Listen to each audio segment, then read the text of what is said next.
네, 일본의 신풍속도 졸혼에 대해서 잠시 알아보도록 하겠습니다.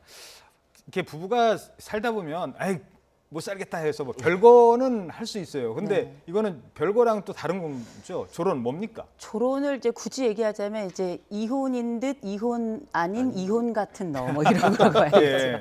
그래서 결국 법적인 이혼은 하지 않지만 합의된 별거다 이렇게 보시면 좋을 것 같아요. 아. 그러니까 실질적으로 우리가 노년이 되었고 이제 이혼을 하기에는 너무 부담이 많은 거죠. 그래서 이를테면 이혼을 하게 되면 제일 먼저는 경제적으로 어려움이 확 빠져버리잖아요. 노인 빈곤이 바로 눈앞에 닥쳐오고 거기다가 이제 세간에 가지고 있는 시선이라 그래야 되겠죠. 아는 사람들이 여러 가지 나에게 보여주는 심리적인 어려움이나 이런 것들을 조금 탈출할 수 있고 또 하나는 이제 자녀들이 또 있잖아요. 예. 또 이혼했다 그러면 실제 우리가 따로 떨어져 사는 것보다는 이혼이 훨씬 더 자녀들에게도 리스크가 크기 때문에 이런 부분들을 줄여 나가면서 각자 따로 사는데 그렇다고 아예 안 보는 게 아니고요. 또 한 달에 한두 번씩 모여 또 밥은 또 먹어요. 예. 밥은 또 먹고 그리고 또 필요하다면 함께 논의할 건 논의하되 생활만 따로 하는 것이기 때문에 어쩌면은 지금 이미 우리나라의 졸혼이란 말이 이제 들어왔을 뿐이지 이런 상태를 유지하고 있는 분들은 상당히 있다고 보셔야 될 것 같아요. 근데 이게 이혼이랑 뭐가 다른 거냐라고 생각하시는 분들도 있을 거예요. 그럴 바에는 차라리 떨어져 헤어져 살지.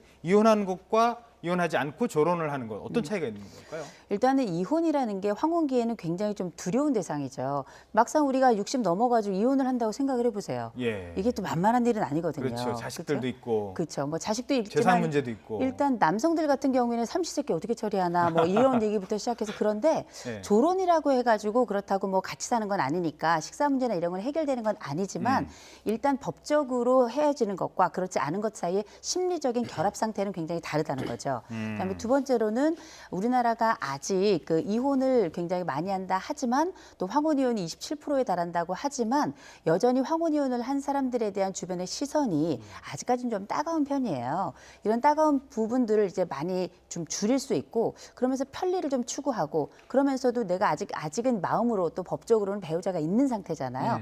그러면 경제적으로는 약간 빠듯할지 모르겠지만 일단 마음은 좀 편하게 살자. 그리고 또 하나는 마음만 편한 것이 아니라 나는 아직은 기혼자다. 그리고 법적으로 우리는 함께 얽혀 있기 때문에 사실상 같이 살지 않는 것 이외에는 다른 것은 달라진 것이 없다. 이렇게 판단을 하시는 거죠. 지금 이 방송을 보시는 한 어르신 부부가 야 저거 어때? 한번 생각해 볼까 하면 아니 이 영감이 지금 어디 애인 생겼어? 뭐 이렇게 네. 뭐 얘기를 하시는 케이스가 있다고 하면 네. 그게 궁금해서 질문 드린 겁니다. 그렇다면 결혼의 의미에서 벗어났다는 거는 동거의 의미도 있고 또 다른 의미는 배우자만 사랑해야 될 의무가 있잖아요. 그럼 졸혼을 하면은 애인은 만들어도 되는 건가요? 그거까지는 아직은 아닌 것 예, 같고요. 예. 그럼에도 불구하고 우리가 이제 합의 별거라고 제가 말씀을 드렸잖아요. 합의된 별거라는 건 뭐냐면 상대방의 사생활에 깊이 들어가진 않겠다라는 암묵적인 약속이라고 저는 생각을 해요. 예. 그래서 우리가 이제 노년이 됐다는 것은 한 30년, 40년 그 이상의 삶을 살아보다 보니 합의되게 저 사람이 어떤 사람이구나. 그래서 저 사람이 뭐 바람을 피겠구나. 아니면 뭐 어떤 뭐 예상치 못한 돌발 행동을 하겠구나. 이런 것들을 대충 서로 알고 있죠. 그래서 그런 상황이 생길 수도 있겠지만 예. 또 심리적인 부분에 있어서 지금 우리가 함께 사는 것보다는 조금 거리를 두고 함께 살아가는 게 그 따로 살아가는 것이 생각해볼 시간을 낫겠다라고 판단을 한 거죠. 예. 그 인도의 마하트마 간디가 37세 해혼식을 합니다. 부인하고. 예. 이제 그 이유가 뭐냐면 지금까지 결혼 생활을 했는데 나는 나대로 당신은 당신대로. 그러니까 우리가 헤어져 살지는 말되 만나는데 그러니까 쉽게 말하면 결혼하는 부분을 일정 기간 이제 맺는 걸 풀자. 그렇죠. 해온. 풀자. 예. 이런 뜻이거든요. 그러면서 각자 새로운 라이프 스타일을 지내보자라고 하는데 지금 이호선 교수님 말씀하셨지만 지난 2011년부터 2016년도까지 항혼 이혼 27%고요. 소위 신혼 이혼 5년 내에 신혼이 이혼을 횟수가 25%인데 항혼 이혼이 이제 앞질렀단 말이죠. 근데 우리가 기대 수명이 제가 여기서 제일 나이가 많은 것 같습니다. 그래서 말씀드리는데 기대 수명이 60세였죠. 예. 근데 지금은 100세 시대란 말이죠. 그렇죠. 그렇다고 하면 이 결혼식 소위 말하면 일본에서 하는 게 현재 우리나라도 상당히 지금 많습니다. 한 가정에 두 집안처럼 지내는 사람들이 그 이유가 뭐냐면 농촌 출신 남편 그다음에 도시 출신 부인과 결혼을 했어요. 예. 근데 아이들이 다 이제 각자 직업을 갖고 독립을 했단 말이죠. 예.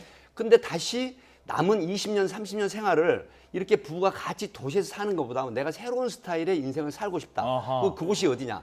바로 농촌으로 귀가를 예, 귀농이다. 귀농을 하는 겁니다. 그래서 당신하고 나하고 이혼을 하면 안 된다. 다만 나는 내대로 농촌 생활을 하고 싶다. 그럼 당신은 도시에서 생활하면서 우리가 일정 기간 주말이면 주말이라든가 만나자. 내가 서울로 오던가 아니면 내가 농촌으로 가던가. 이런 스타일이 지금 주변에 상당히 많습니다. 그래서 이 결혼이라는 말에 맞춰서 보면 이게 상당히 의미 있는 얘기다. 예. 그래서 100세 시대에 이런 어떤 새로운 돌파구, 새로운 라이프 스타일을 찾는 것도 바람직하지 않나 싶습니다. 예. 제 사실은 말씀하셨지만 마하트마 간디 말씀하셨지만 우리나라는 이미 1970년대 이전에 그러니까 함석헌 선생이라는 분의 스승님인 다소 류영모 선생이 40살에 해혼식을 하셨어요 실제로. 그래서 그 제자들도 그 뒤따라간다는 이야기가 있는데 중요한 건 그거보다 혹시 이렇게 조론이라는 것을 그 빗대어서 무늬만 부부가 계속 양산되는 거 아니냐. 왜냐하면은 그 우리 한국 사회처럼 체면칠에 그 중시하는 사회도 없고요. 그렇게 이제 그런 시선 때문에 무늬만 부부가 양산하는 거 아니냐라는 생각이 걱정되는 게 모든 부분에 경제에 있어도 그렇고 정치에 있어도 그렇고 모든 부분에 일본의 스타일을 따라가는 상황이거든요. 예. 근데 우리 한국 사회도 그렇게 되지 않느냐. 결국 저는 그렇게 바람직스럽다고 생각이 되지 않느냐. 예, 물론 바람직한 사회 현상은 아니죠. 100년해로. 하지만 그래도 정말 파뿌리가 될 정도로 오래 사는데 그 사이에 여러 가지 일이 있다면 숨기고 있는 것보다는 이런 식으로 그러니까 완전히 부러뜨리기 전에 휘어져 보는 그런 자세를 갖는 건 어떨까? 유연한 자세는 어떤가 하는 생각을 들 수도 있을 것 같습니다. 행복하게 사시죠.